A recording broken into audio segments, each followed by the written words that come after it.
Assalamualaikum warahmatullahi wabarakatuh. Perkenalkan, nama saya Arkan Novi dengan NPM 2021-4355-85. Di sini saya akan mempresentasikan tentang normalisasi data.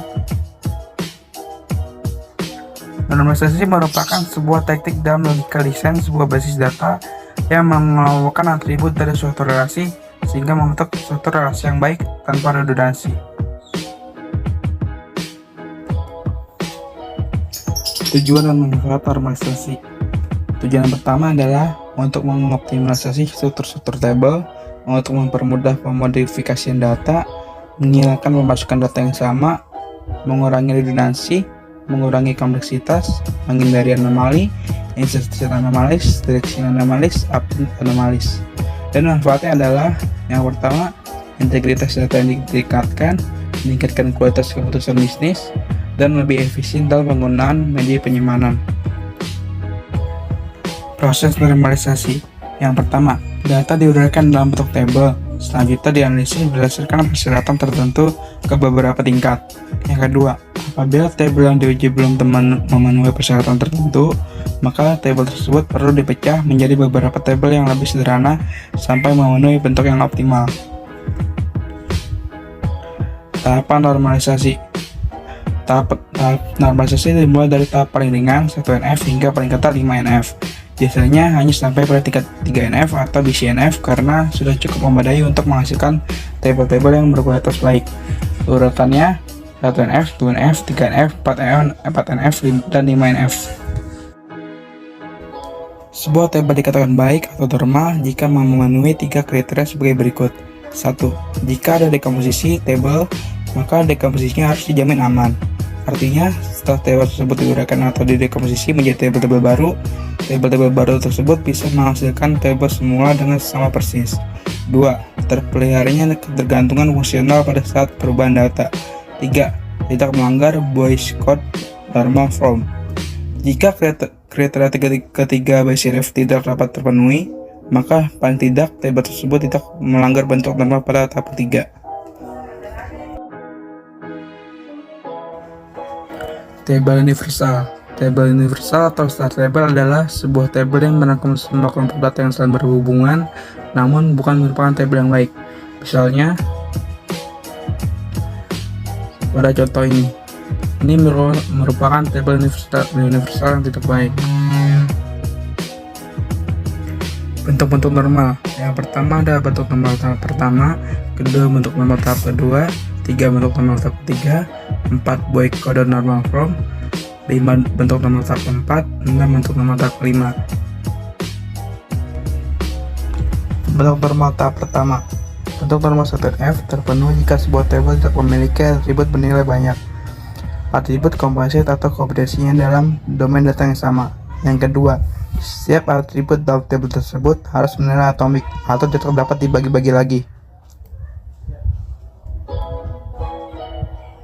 Contoh 1NF, misal data tabel basisnya sebagai berikut. Apakah tabel data sudah memenuhi syarat 1NF? Tetap belum. Maka yang benar adalah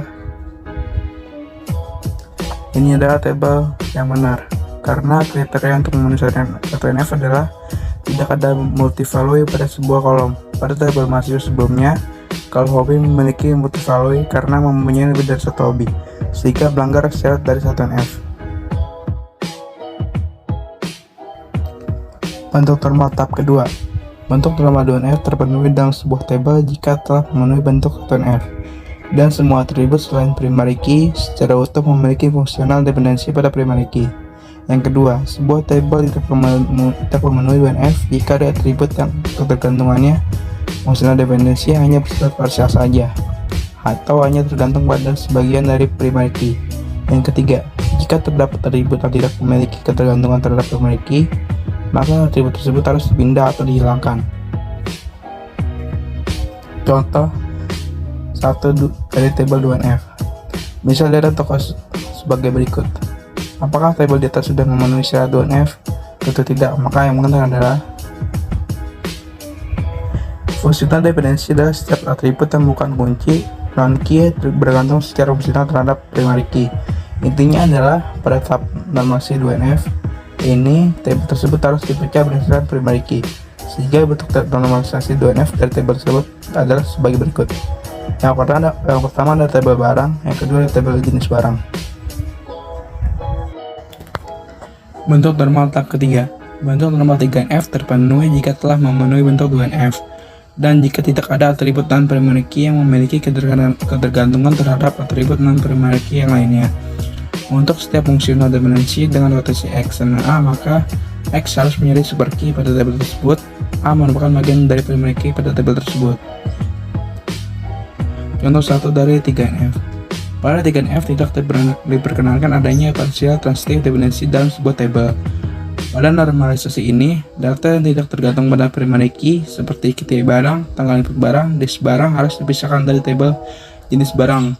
Berikut adalah contoh data yang dinormalisasi 3NF. Yang pertama tabel barang, yang kedua tabel detail barang, yang ketiga tabel jenis barang. Boy kode normal from. Bentuk BCNF terpenuhi dengan sebuah tabel. Jika untuk setiap fungsi dan dependensi terhadap setiap atribut atau gabungan atribut dalam bentuk X, maka X adalah super key. Tabel tersebut harus didekomposisi berdasarkan fungsional dependensi yang ada, sehingga X menjadi super key dari tabel-tabel hasil dekomposisi. Setiap tabel BCNF merupakan 3NF, akan tetapi setiap 3NF belum tentu bisa termasuk BCNF. Bentuk normal tahap 4. Bentuk normal 4NF terpenuhi dalam sebuah tabel jika telah memenuhi bentuk BCNF, dan tabel tersebut tidak boleh memiliki lebih dari sebuah multi-value atribut. Untuk setiap multi-value dependencies juga harus menemukan fungsional dependencies. Contoh dari 4NF, misal tabel berikut tidak memenuhi 4NF. Setiap employee dapat bekerja di lebih dari project dan dapat memiliki lebih dari satu skill. Untuk kasus seperti ini, tabel tersebut harus didekomposisi menjadi employee project dan employee skill. Bentuk normal tahap kelima. Bentuk normal 5NF terpenuhi jika tidak dapat memiliki sebuah lossless decomposition menjadi tabel yang lebih kecil. Jika 4 bentuk normal sebelumnya dibentuk berdasarkan fungsional dependensi, 5NF dibentuk berdasarkan konsep join dependency, yakni apabila sebuah tabel telah didekomposisi menjadi tabel-tabel lebih kecil, harus bisa digabungkan lagi join untuk membentuk tabel bunga. Sekian dari saya. Bila ada kata-kata mohon dimaafkan. Wassalamualaikum warahmatullahi wabarakatuh.